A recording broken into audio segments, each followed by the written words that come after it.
Je Mikuláš 6. decembra, deň, v ktorý sa deťom rozžiari úsmev na tvári, pretože dostanú sladkosti. Dnes sme sa boli pozrieť na jednom podujatí, kde sa úsmev rozdával hneď dvakrát.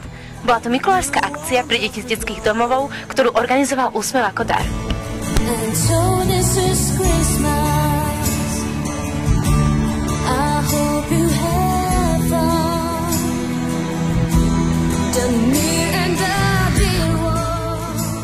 Štedré dlane sú podujatím, ktoré chystáme už 6. rok. Je to podujatie adresované či už deťom z náhradných rodín alebo deti, ktoré žijú v ústavnej starostlivosti. To znamená, aj dnes 6. decembra mohli v dopoludňajšom programe taký krásny mikulášsky program zažiť náhradné rodiny so svojimi deťmi, či už pestúnske, adoptívne alebo profesionálne. Teraz práve v týchto chvíľach je to program pre decká z detských domov a krízových centier. A práve tieto deti boli v tento večer hlavnými hrdinami. Boli pre ne pripravené rôzne hry.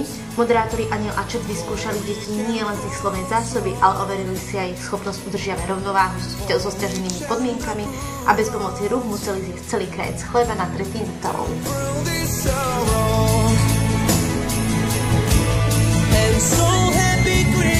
Som archanielom už 3 roky. Mojou starosťou je, alebo teda mojou zodpovednosťou je organizovať tým, ktorý mám na starosti. Sú to vlastne 4 dievčatá a ja. Nie som to prvýkrát, hneď od začiatku, ako som vlastne do úsmevu prišla, tak jednou z prvých akcií boli vlastne aj štedré dlane. Veľmi sa mi to páči a som vlastne rada, že som tu mohla byť aj s deckami a vidieť, ako sa mi to páči a celý ten Mikuláš a hlavne čert.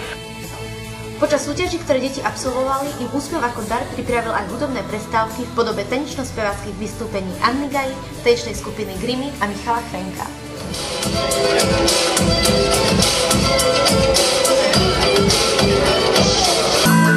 Nie som zlý, ani dobrý, nie som grázel. A dočkali sme sa aj Mikuláša. A čo nám odkázal? Ja tak chcem povedať, že zase ako každý rok sa na vás teším a že dúfam, že sa stretneme. Ahojte, deti. Tak toto je pozdrav. Takto sa víta Mikuláš. Je pravda, že tá sala zvykne byť plne nabitá, lebo sala Veritasu nestačí. My by sme tých detí potrebovali dostať ešte viac, ale už teraz je v sále viac ako 380 detí, takže možno vždy je zaujímavé to číslo, ako to udržať. A čo je tak zaujímavé možno na tomto podujatí, že dneska plníme deťom sny, preto sa voláme Štedré dlane. To znamená, oni si želali určité želanie, ktoré keď si ho na pódiu vysúťažia, tak si ho zo sebou aj odnesú. Takže také malé snívajte s nami.